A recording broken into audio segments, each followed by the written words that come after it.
안녕하세요 라이더 형제 여러분, 라이더 맥건입니다. 오늘은 제가 뭐 다른 얘기는 아니고 제 바이크 인생 15년 넘게 오토바이 탔던 이야기를 한번 해보려고 해요. 저는 솔직히 집이 잘 사는 것도 아니고 돈이 많은 것도 아니기 때문에 전형적인 헝그리 라이더예요. 항상 저는 제가 정말 사고 싶었던 오토바이는 비싸서 사본 적이 없어요. 제가 뭐 번 돈을 제가 다 쓰는 것도 아니기 때문에 바이크 자체는 제가 중학교 때부터 좋아했던 것 같아요. 이제 바이크를 중학교 때부터 탄 건 아니고 바이크가 지나갈 때 그런 배기음이 제 심장을 뛰게 하더라고요. 그래서 나도 언젠간 저런 거 한번 타보고 싶다, 나도 오토바이를 타고 싶다 해서 처음 바이크를 입문한 건 고등학교 1학년 때 친구가 텍트를 사면서 그걸로 이제 처음 바이크를 입문하게 됐죠. 바이크 라이프를. 고2 말쯤에 제가 이제 배달 알바를 하면서, 그때 시급이 아마 3,000원에서 4,000원 사이였을 거예요. 치킨 배달 알바를 하면서 돈을 열심히 모아서 첫 바이크를 사게 되는데, 제가 바이크를 처음 살 때 당시에는 그때 당시 오토바이의 선택권이 지금처럼 많지가 않았어요. 돈 좀 있는 애들이 사는 건 엑시브에 이제 K1, K2 이런 야무다카우를 껴가지고 아런처럼 꾸며서 타는 게 유행이었고, 좀 돈 없는 애들이 사는 건 VF, 그리고 이제 배달하면서 오토바이를 출퇴근으로 주는 업체들도 있어요. 이제 그런 애들은 그 배달용 오토바이 시티백을 타고 다녔죠. 그 문제가 뭐냐면은 그때는 아직 오토바이 문화가 이렇게 자리 잡힐 때가 아니라 815, 327 이럴 때 항상 폭주하는 애들이 있었어요. 폭주족이 모이면 뭐가 모이냐? 엑시브, VF, 시티백이 항상 모여요. 그래서 저는 그런 폭주족 인식이 갖고 있는 바이크를 사기 싫어서 바이크를 알아보다가 RX125라는 바이크가 있더라고요. 그래서 그거 디자인 보니까 이뻐서 RX125로 처음 제 바이크로 RX125를 사오게 됩니다. RX125가 저는 처음에 오프로드용인지 몰랐어요. 그래서 언제 막 타고 다니다 보니까 누가 오프로드 바이크 타시네요 이러길래 이게 산악용이에요? 전 몰랐는데 하고서 이제 인터넷에 검색을 해보죠. 그럼 다음 카페에 RX125 동호회가 있더라고요. 이제 거기 가입해서 본격적으로 RX125로 산을 타기 시작합니다. 어떻게 보면 RX125는 오프로드 바이크보다는 약간 듀얼 퍼포먼스에 가까워요. 125cc 듀얼 퍼포먼스에 가까운데 요걸로 산을 탔는데 정말 신세계였어요. 이게 제 인생 첫 번째 바이크 라이프라고 보시면 돼요. 오프로드. 되게 특이하죠. 오프로드로 바이크 라이프를 시작하는 분들은 별로 없는데, 그때 당시는 일제 바이크는 너무 비싸고 국산 바이크는 선택권이 별로 없기 때문에 RX125도 되게 많이 타고 댕겼어요. RX125로 오프로드, 이제 오프로드를 입문하시는 분들이 생각보다 되게 많았어요. 차대도 용접해서 보강하고 머플러도 바꾸고 이러면서 되게 많이 RX125로 이제 저는 오프로드 라이프를 많이 즐기게 됐죠. 그러다가 결국 가장 혈기 넘치는 20대 초반이라 산에서 남들한테 뒤처지는 게 싫어서 오버페이스로 운행을 하다가 결국 다리가 부러지는 사고를 겪고 이제 병원에 입원했다가 퇴원하면서 짜잘한 스쿠터들 타다가 결국 군대를 입대하게 되면서 제 인생 첫 번째 바이크 라이프는 여기서 막을 내리게 됩니다. 이제 군대에 있을 때 제가 말년 휴가 때 이종 소형 면허를 취득하면서 전역하자마자 이제 돈을 모아서 또 코멧 250N이라는 바이크를 사게 됩니다. 그때 당시도 일제 바이크가 많이 풀리지 않았을 때예요. 저배기량은 이제 아예 선택권이 별로 없어서 입문용으로 CBR400 아니면은 이제 코멧을 많이 탔는데, CBR400 알라이 같은 경우는 너무 가격이 비싸고 연식이 오래돼서 가격이 저러면 코멧 250을 120만원인가 주고 샀던 걸로 기억해요. 처음에 신세계였죠. 125랑 50cc만 타던 제가 250을 딱 처음 타니까 정말 신세계였어요. 거기다 코멧이 좀 잘 나가요. 오토바이가 무겁고 이제 밸런스가 좀 안 좋아서 그렇지 엔진 자체는 되게 잘 나갑니다. 코멧 250을 구입하고 다시 동호회 활동을 해보고 싶어서 코멧 라이더라는 다음 카페에 또 가입을 하게 됩니다. 첫 투어를 나갔는데 저는 너무 충격적이었던 게 코멧 라이더인데 코멧이 없어요.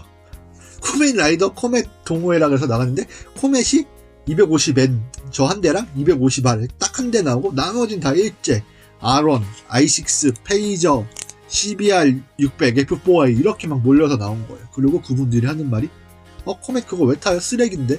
아니 나는 코멧 동호회에서 나갔는데 코멧 욕하면은 누가 그 동호회를 좋아하겠어요. 딱 처음 모임 나가고 그 코멧 라이더는 탈퇴해버리고 코멧도 전기계통의 장고장이 계속 생겨서 그냥 팔아버리고 오토바이 이제 접자고 자전거를 사서 자전거를 타고 다녔어요. 근데 자전거는 저랑 안 맞더라고요. 제가 오토바이를 워낙 좋아해서 그런지 한 2개월 정도 타다가 더 이상 못 참겠다 해서 자전거를 다시 팔고 결국 예전 추억, RX에 대한 추억이 너무 좋고 RX에 대한 그 기억이 너무 좋아서 RX125 SM을 구입하게 되죠. 그때 당시 또 친구 그 텍트 샀던 친구가 부사관을 전역하면서 그 친구도 오토바이를 사게 돼요. 걔는 이제 마제스티 125를 사고 이제 둘이 오토바이를 타고 전국 여행을 떠나게 됩니다. 인천에서 출발해서 포천 거쳤다, 화천 거쳤다, 안동, 속초, 울진, 포항 갔다가 다시 이제 올라오는 저희 나라 반바퀴를 도는 투어를 가요. 둘이서 일주일을 잡고. 근데 둘 다 연비는 좋고 장고장도 없고 좋았는데 이제 둘이 갔다 오면서 친구가 야 125cc는 더 이상 못하겠다 하면서 걔가 이제 GS 650을 뽑더라고요. BMW GS 650을 딱 중고로 뽑더라고요. 그러니까 나도 고백이랑을 타고 싶다는 욕망이 드는데 돈이 없잖아요. 항상 말했듯이 저는 헝그리 라이더이기 때문에 돈이 없었어요 그때. 그래서 있는 돈 없는 돈 다 끌어 모으니까 한 200만원 조금 넘게 나오더라고요. 그래서 이제 그때 200만원짜리 고백이랑 바이크가 뭐가 있을까 막 검색해보는데 가와사키 ER5라는 바이크가 500cc 네이키드인데 200만원대인 거예요. 그래서 이거 대박이다. 남자라면 가와사키는 고가의 상징인데 200만원이면 살 수 있어? 그 철없던 생각에 가와사키 ER5를 구매하게 됩니다. 그리고 제2의 라이딩 인생이 생겨요. RX125 때부터 활동했던 카페인데 ER5를 사게 되면서 더 적극적으로 활동하게 됐죠. 20ST라는 동호회였는데 20대를 위한 스쿠터 투어인데 125cc, 250, 500cc, 600cc 다양한 배기량들이 모여서 투어를 가는데 그 동호회를 제가 정말 좋아했던 게 그 어떤 오토바이, 어떤 싸구려 오토바이든 뭘 타던 오토바이에 대한 신경을 안 써요. 왜냐면 어떤 오토바이 타느냐가 중요한 게 아니라 오토바이를 좋아하는 사람들끼리 모인 거기 때문에 그 사람이 싸구려를 타던 그지 같은 걸 타던 그런 건 신경 안 쓰고 오토바이를 좋아한다는 그 마음 하나로 되게 똘똘 뭉쳐서 오토바이를 타고 논 것도 아니에요. 볼링 치러 댕기고 막 커피숍에서 노가리 까고 이러면서 이제 동호회 활동을 하면서 너무 재밌더라고요. 오토바이. 내가 무슨 오토바이 타든 신경 안 쓰고 내가 좋아하는 오토바이는 그 사람들도 좋아해주고 이런 동호회가 솔직히 별로 없어요. 오토바이 막 이상한 거 타고 나면 약간 왕따 시키는 동호회도 있고 그거 왜 타요? 그 바이크 좀 별로지 않아요? 막 이렇게 무시하는 바이커들도 많은데 저는 오토바이를 좋아하는 게 중요한 거지 무슨 오토바이를 타느냐는 중요하지 않다고 생각합니다. 그래서 이제 제2의 라이프를 즐기게 되죠. 제2의 바이크 라이프 정성기가 옵니다. EI5를 되게 싸게 주고 샀는데 생각보다 정말 탈만했어요. 장고장도 없이 쭉 타고 댕겼어요. 그 이제 20ST 동호회에서 여행도 많이 댕기고 제가 가장 아름답게 쌓았던 추억 중 하나가 그 동호회 활동을 하면서 제 바이크 인생에 대한 인맥도 생기고 그때 친하게 지내던 누나 형들하고도 계속 친하게 지내고 있고요. 거의 10년 정도 됐는데 그러면서 되게 재밌게 바이크를 타다가 ER5도 장고장이 조금 생기면서 ER5를 팔고 예전에 못 샀던 CBR400RR를 처음 타봐요. 가을도 깨끗하고 상태도 너무 좋았어요. 이때부터 제가 이제 지금 다니는 센터에 다니게 되는데 올드바이크는 제가 생각했을 때 돈 없는 사람들이 타면 안 돼요. 올드바이크는 돈이 있는 분들이 타는 겁니다. 올드바이크는 예상치 못한 데서 고장이 계속 일어나기 때문에 요거를 내가 소장하고 싶다는 마음에 올드바이크를 타야지 돈 없어서 연식이 오래된 거 탄다? 그러면은 돈이 더 깨집니다. 도저히 제가 이걸 감당할 자신이 없더라고요. CBR400을. 잔진동에 카우이드 금가기 시작하고 막 킥박스도 고장나고 정말 엔진은 좋은데 예상치 못한 데서 다 고장이 나요. 워낙 오래됐다 보니까. 그래서 이제 CBR400도 팔고 코멧도 다시 한번 탔다가 레이싱 125도 탔다가 이러다가 여자친구가 생기면서 125cc로 뒤에 사람을 태우기엔 좀 무리가 있어서 보이저 250을 사게 됩니다. 보이저 250을 샀는데 이제 외눈깔 보이저 250을 샀다가 연식이 오래되니까 얘도 장고장이 있어서 보이저 300i를 거의 세핑이었어요. 1년도 안 된 세핑이랑 보이저 300i를 중고로 사고 전국 여행을 떠나게 되게 되죠. 전국 여행을 보이저 300i로 다녀오면서 보이저 300i가 정말 명차예요. 정말 편하고 연비도 좋고 유지비도 적게 드는데 단점이 뭐냐? 예전 영상에서도 말했다시피 300cc 스쿠터가 금방 질려요. 전국 여행을 갔다가 경주에서 인천까지 쉬지 않고 달려왔는데 한 4시간 반 정도 걸리더라고요. 근데 이제 배고픈 거죠. 좀 더 고속으로 달렸으면 좋겠다 이런 생각에 보이저 300i를 팔고 미라주 650을 봤는데 가격도 싸고 디자인도 너무 이쁜 거예요 저한테는. 그래서 미라주 650을 사게 됩니다. 제 인생 최대의 실수 중 하나였어요. 미라주 650을 타는데 잘 나가요. 잘 나가는데 잘 안 서요 오토바이가 우선. 그리고 얼마 타지도 않았는데 미션이 깨지고 엔진에서 잡소리 너무 올라오고 이래서 이거는 사람이 탈 바이크가 아니구나 하고서 미라주 650을 팔고 이제 제 인생 바이크를 센터에서 만나게 돼요. DRZ 400S란 게 매물이 들어온 거예요.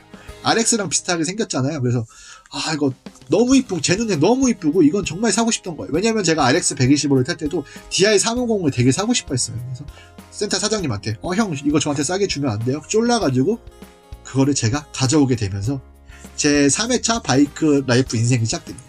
정말 저한테 너무 딱 맞는 바이크였어요. 너무 딱 맞고 너무 좋은 바이크고 정말 제가 기병병이 심한데 DR은 거의 4년 정도 탄 것 같아요. 임도도 탈 수 있고 어느 정도 산도 탈 수 있고 공도도 탈 수 있는 바이크, 정말 저한테 딱 맞는 바이크였었죠.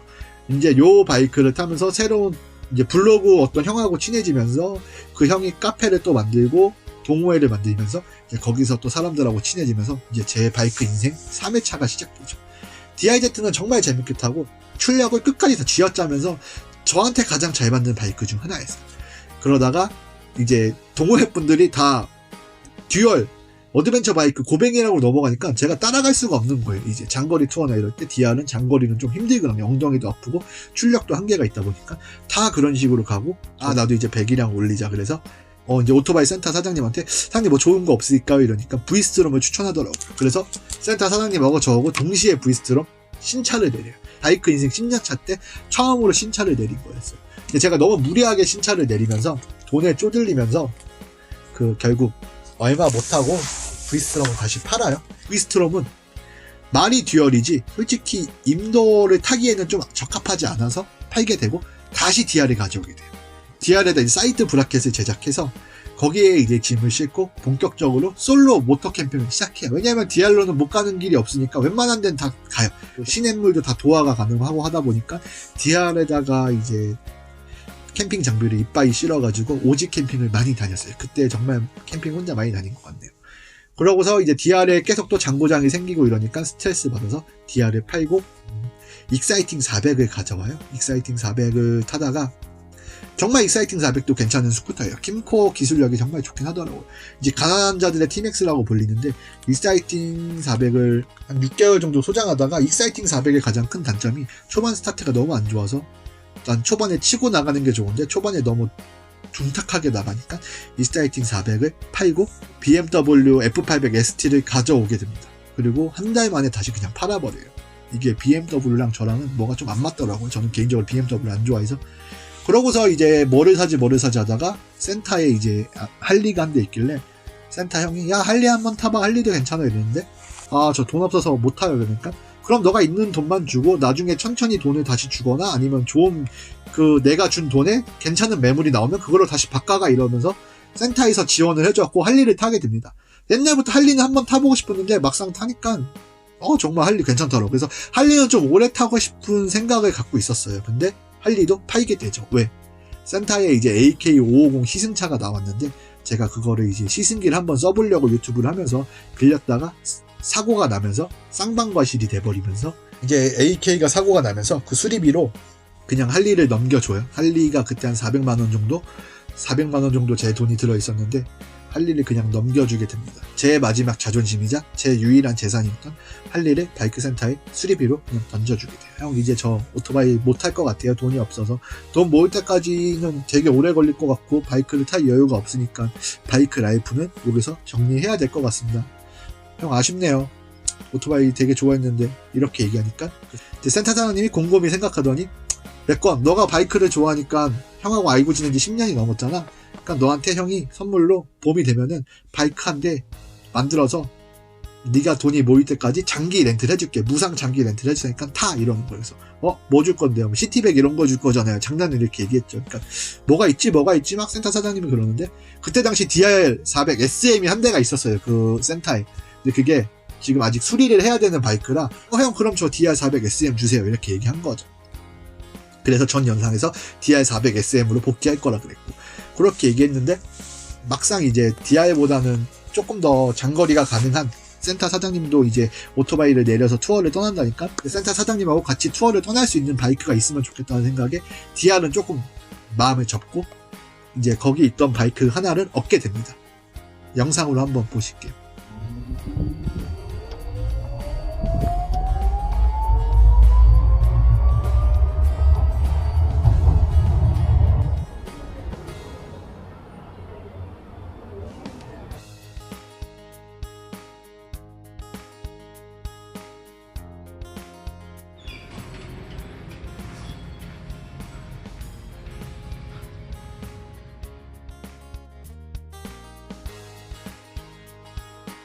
이쁘죠? 페이저 FG6N이라고 페이저 6이에요. 야마하 바이크입니다. 이제 299 모터스 사장님에 의해서 제 바이크 라이프 인생 4회차가 시작됩니다. 어떻게 보면 협찬이죠. 협찬에 받아서 바이크가 생겼으니까 여러분하고 좀 더 자주 바이크에 대한 이야기로 찾아뵙겠습니다. 여러분 구독과 좋아요 부탁드리고 다른 영상도 많이 올라가긴 하지만 오토바이에 대한 영상도 많이 올릴 거니까 항상 잘 부탁드리겠습니다. 그럼 안전 라이딩 하시고 이번 시즌에 뵙겠습니다.